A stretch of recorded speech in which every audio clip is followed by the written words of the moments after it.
Hey everybody, welcome again to the Right Life podcast, Prolific. And today we have a very special guest. So outside of uh, in our class, we have had several students release books, and James Krake is one of the most prolific within Prolific. He has released 3 books this year in 2022. The first of which was a cyberpunk novel by the name of Faceless, and it was really cool. Great fun read if you guys should check it out. Second one was Ship of Fools, a science fiction thriller on taking place on a ship. And then our third one, which is releasing this week, is a debatable genre, I suppose. It's got different elements, and we're here to discuss James Craig's funniest and definitely most diverse release in his story catalog, Infinite Money Glitch. James, take it away. Right. So, as you mentioned, I debuted at the beginning of this year with Faceless, which is like very clearly a cyberpunk detective mystery novel. It's got some tech noir elements, it's got some action thriller. Very understandable. Ship of Fools, a little bit more ambiguous. It's military sci fi. And then Infinite Money Glitch, my latest release. The characters know that they are artificial intelligences. They know they are the NPCs in this big video game that humans on Earth are playing. That sounds like science fiction.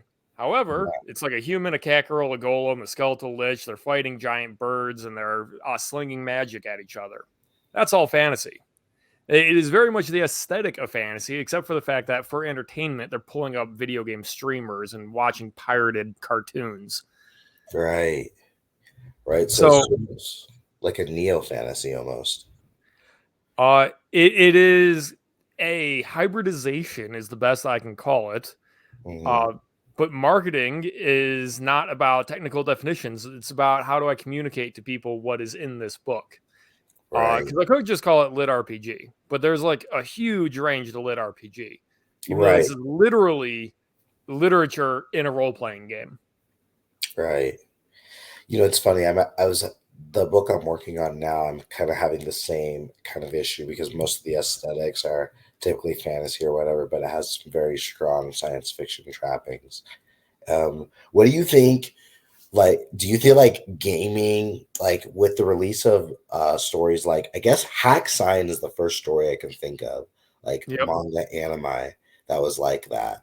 And then you have the prolific, not prolific, the proliferation of other stories. So you see like Sword Art Online really took it off. Then you see like everything from like Bowfooty and like Grimgar, where it's almost like this game fantasy or like science fiction aesthetic, just sort of the idea of playing within a game mechanic. It's almost becoming its own genre.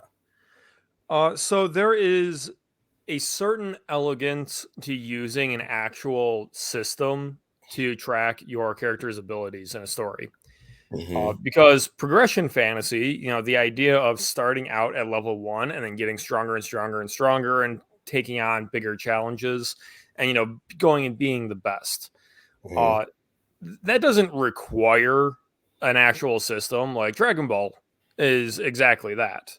Right. They sort of have a power level, but it blatantly makes no sense. And it's Yeah, just it's not very so structured. an excuse to have reaction faces, pretty much. Right. Um, but then you get into nittier, grittier stuff about like, say, the Overlord series, where it's explaining like the exact character builds and why they're able to get unlock certain abilities, which allow them to synergize and do this, that, and the other thing, and how their PvP strats work and all that crap.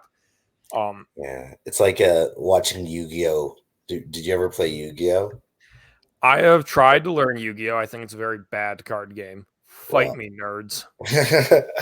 well, I really like Yu-Gi-Oh, but one thing it does really that it really takes off is just the synergy of cards and how the synergy of decks is really important. And especially there's some decks where just by playing one card, it can create this total cascade throughout your whole deck, and that things are just happening constantly over and over and over again. And I don't think people really understood the depth of it until they made like a computer version of it.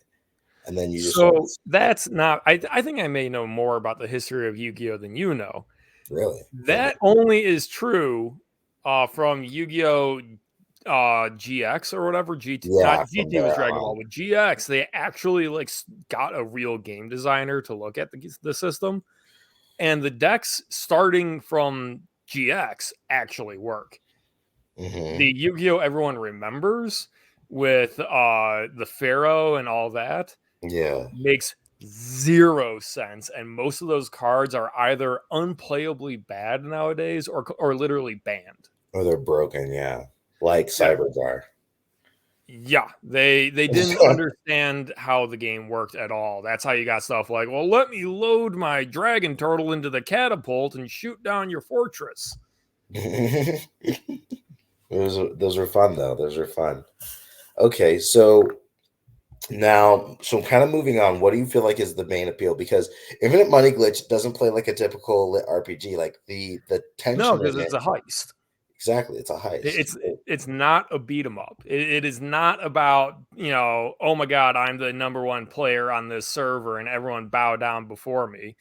Mhm. The main character is, of all people, he is the tutorial zone merchant, the overlooked and forgotten guy at the beginning of the game that finds an exploit in the in-game market, Mhm. and he goes after it to take the system, the players, and the company for all they're worth. Now, if I'm correct, what inspired this? I kind of have an idea of what inspired this recent events in the stock Yeah, market. so the main inspiration was the GameStop short squeeze that happened recently. God, was that 2 years ago now? It was the beginning of 2021. Yeah, so it Yeah, was wow. almost 2 years ago. Time is flying. Time is flying, man. But yeah, that was absolute David and Goliath, consumer investors versus Wall Street, Hmm. which was like the big inspiration for a lot of the dynamic of, Wolf is just like he's treated as just a worker for the world. He's just there for other people to have their fun because, Hmm. you have to have someone there to buy your crap. Right, And those NPCs are not allowed to get rich because that would be ridiculous. The game is not for the NPCs. The game is for the players. right. Where was the idea of giving the NPCs like actual like AI character, like making characterizing them? Because so often we see stories from the perspective of the player, but not from the NPCs. Uh, so fully realized artificial intelligence is an idea I play around with a lot because of my cyberpunk setting, Bastion. Hmm. I've put a lot of thought into like what are people going to want to develop? How are people going to want to use these things? What are the technical hurdles and so on? Um, and my cyberpunk is actually much closer to today's technology level because there's like one artificial intelligence, and there's a whole bunch of systems created by that AI that Right, act the way an AI is thought to act. Because basically, Eve in the Bastion series is basically Google. right. But once you get past that, you get to like there's a lot of development right now about chatbots and these Hmm. companies like OpenAI that are trying to push it further and further and further and make these programs that are indistinguishable from people. And if you listen to the experts in the field, they all basically think that within 5 years, pretty much, you're going to have a personalized AI in your phone that is your best friend, because they will actually have a deeper connection to you, or at least it will seem that they have a deeper connection to you than any other person, because the AI basically doesn't have a life outside of interacting with you and helping you. Whereas like other people are always going to be busy, they're going to be forgetful, they're going to get you bad birthday presents or something. Right, They're going to disagree with you about you want to watch one anime and they just will only watch One Piece, and they're 1,000 episodes in and they won't shut up about, dude, you got to watch One Piece, you got to catch up, it's the best thing ever. And it's totally right. not Stockholm syndrome, bro. That's funny. I it's funny because there's a couple things with that because I've been playing around with that idea myself, and there's actually something that exists like that. There was this virtual friend. Have you heard of Replicant? It's like No, this I have app. not. it's this AI app where it's exactly that, this AI that is essentially like your friend or whatever, and you can buy upgrades or whatever. I've heard about it, that it functions kind of in the same way, like it's a friend who will text you every day, ask about your mental health, and basically talk with you and hang out with you. So, did you see the recent Blade Runner movie? I did 2049, right, with Ryan Gosling. Yeah. Hmm. Uh, so aside from his humanity, like the only relationship he has is with his AI. Right. And it's a very compelling dynamic and relationship. And they obviously had chemistry much more than the humans. And I think that was by design in the movie. Yeah. But I think that's becoming more and more of a reality as people are getting so detached from, what it means to actually be human and kind of connecting and stuff like that. Do you explore any elements like that within the book? In Infinite Money Glitch, no, not really. It's just kind of the premise of the setting is the characters. So the world is populated by like a spectrum of artificial intelligences. There's the NPCs that are on the player's side. They're the quest givers. They run businesses and so on. They have their own lives. Then like a step down are the town guard, which will go fight monsters, and they handle legal functions. And then Oh, down from that are like the monsters, which are just monsters from video games. They spawn, you kill them, no one cares because they're not real. right. Um, I see. Yeah, I see. Was there a particular like video games or like stories you went to find inspirations for like building the world and like kind of constructing the economy? Because I have played a lot of MMOs. okay, The biggest one to touch on, at least for the next 5 to 10 years, even though it's been run into the ground, holy crap. But you always have to use World of Warcraft as the foundation for these kinds of stories. right, Uh, because even if people don't like it, if anyone's played an MMO, they've probably played World of Warcraft, or at least they recognize that they've put time into a World of Warcraft clone.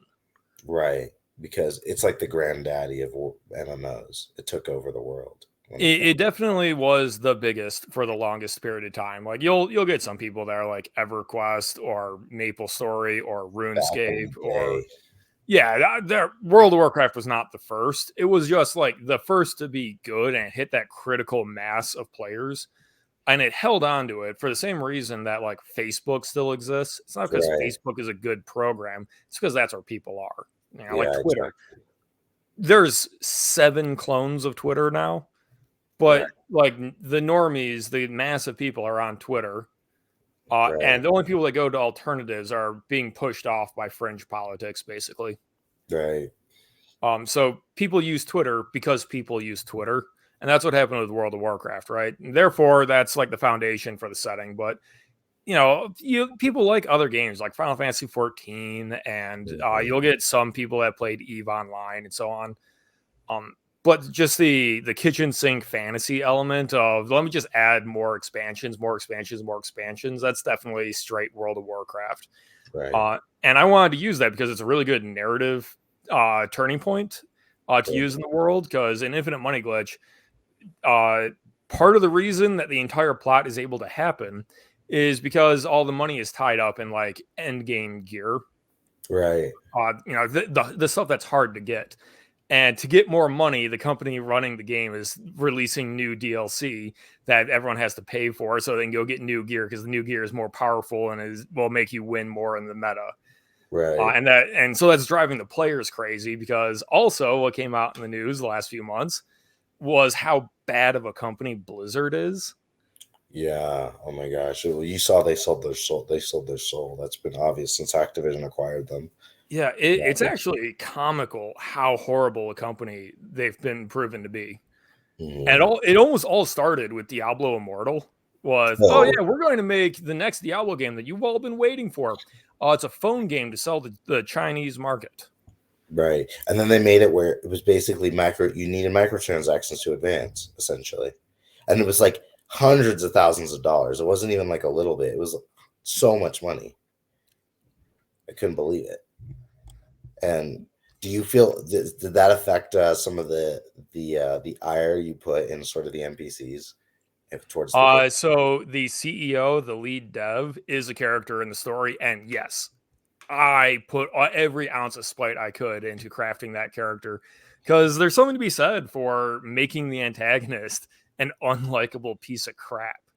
Yeah, Especially when the story's not that serious, because like half the time there's just shenanigans going on. right. Was it a lot of This is not an Ocean's 11 heist. The characters involved are not hyper competent, intelligent people. They're kind of stupid and fumbling through it. oh right, because yeah, they're just NPCs who have other functions, and then this merchant is kind of cobbling them together for his own devious schemes or whatever, right? Yep. That so in putting that together, what were some of the challenges you had in writing the book? So lit RPG, I guess I feel like I've read a lot of lit RPG where it's like here's a character, here's a world, here's the setting, he's going to get a lot stronger. Um, I have not actually figured out how you elegantly explain to a reader like so here is how like damage works. This is how you know who's stronger than who and who has the advantage because that's a lot of the crux with tension in a fight scene. Right. And I have a lot of history with like hard science fiction gunfights and so on. Mm-hmm. That's normally what I'm writing, even if it's like cyborgs fighting at Mach 3 with katanas. Like Mm-hmm. I can handle like a physics based explanation of who is more dangerous than who. Right. But when it comes down to like, oh, the barbarian over here has damage resistance, and the wizard is debuffing them to reduce his movement speed and stuff. It's kind of like people are familiar with all those concepts, but you do have to say, "Hey, I'm using these 17 things to put the tension in this conflict right now." I, Okay, now that you know that, I can do the scene. I think that would be a really good discussion. I think that would even be a great series of how rules within fight scenes make the tension within scenes, because like Brandon Sanderson is known for having very like layered, deep, complex magic systems. But when you think about how a game engine functions, it's essentially a magic system, right? But it's extending out beyond magic. And I guess because it's a game, it's not based in sort of like the reality of life. So maybe there's some technical assumptions that aren't driven all the way. But I wonder if it's so dissimilar. You know what I mean? The way we construct a magic system to the way we tell and construct a game system within the. It depends on how specific you want to get. And the way Mhm. I tried to solve that was by ramping things up. Because one of the advantages of Wolf, the main character, being the tutorial zone merchant, he starts the book at level 5. Right. And at level 5, no one is able to do anything. You're Right. nothing. When he realizes that he needs to hit like it's like level 40 or something, so he can get through a level gate. Mhm. Uh, he just power levels and uses exploits and so on to get the XP and so on because the tension in the plot at large is about the heist. Right. At no point, except in one point, which I don't want to spoil, is the ability to win a fight really the problem. There's character drama, there is the dynamics of the stock market going on. Right. Uh, because more often than not, I find if you are trying to do like Ichigo from Bleach or something, right? I think a Right. lot of people would be familiar with that. You kind of just know he's going to power up and win the fight. Yeah, that's true. Like a savvy reader sees right through that kind of stuff. Uh, Mhm. So the crux of tension has to be based in something else with more uncertainty. Because if it's Often, those yeah. fighting, yeah. I think especially when you're dealing with something like the economics of a world, especially like a fantasy video game world, there's no real sort of like formulaic outcome that can be determined. Whether Wolf gets rich or he doesn't, there's some drama that happens in between. That's compelling because I can't think of too many stories that have dealt with something like that. That's why I think for me that was the first thing that stuck out is how do you make a compelling sort of like Big Short movie, right? With character, Well, you start with fun characters. I right? took a lot of inspiration from Terry Pratchett of I wanted to write a funny story, so I made funny characters. Right. That's a good. That's a good. I'm actually reading Good Omens right now from him. It's really good. Yeah, I'm surprised. I tried reading it the first time and I didn't get it really as much, but as I'm kind of just powered through the first little bit, I'm starting to see that Terry Pratchett's quite brilliant. Him and Neil Gaiman really nailed it on the head with that. And I sense a lot of that humor too. You have a lot. I really like the dynamic between Wolf and his golem friend. Yeah, writing a pair of genuine friends is always a good time. Right. Uh, and it seems shockingly rare to see people that are like just friends.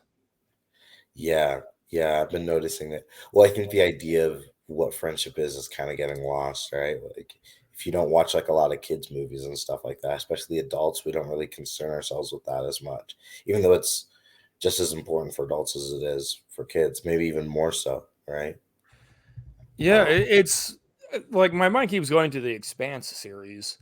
And the way that starts is Holden and his crew start as friends. But like by Right. the end of the book, he's their captain. He's trying to be their friend, but he's their captain. He gets treated as their captain. And Right. they use that to reasonably good character conflict, Hmm. and it makes for a compelling story, but it's not really a friendship anymore. It's kind of rough when duty transforms the dynamic, right? Yeah. Yeah. But I yeah, feel so like I'm the author. I get to write what I want, and I wanted to write two friends getting up to shenanigans. right. I thought that was really compelling. I thought it was one of the more fun parts of the book, especially as the characters grow and develop and they kind of win and lose together. It was a fun read. In terms of your prose as well, there was a couple different things you did well. Do you want to kind of talk about and expand on some of the things? Because I feel like just reading it from the prose and what you're focusing on, it reads a little different than your other books. So I'm not entirely sure what you're cluing in on, but I will change the things I focus on when I'm writing a scene based on the tone. Hmm. You know, uh, there's a scene where he gets shot in the face with an arrow. Yeah. In a more serious book, that's like, oh, blood, gore, panic. People need to heal him. He has to get to a doctor. This might be the end. On Right. Infinite Money Glitch, it's a mild annoyance because it took out like 5% of his health, and now he can't see out of one eye. So he has to run over and stab some people, and Yeah. then like rip it out, and then try and rejoin the conversation and catch up with what he missed.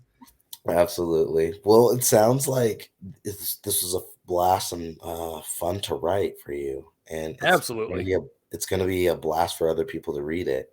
Now, you just released it, I believe, December 5th, right? Yep. Okay, so we're just out, and so anybody watching this is able to get it out now. Make sure to put the link down in the description below. And now you've been with us for about a year now. Was there anything sort of that any final lessons or anything you wanted people to take away from this book or things that you learned that you want to share as we're kind of coming up to here at the end here?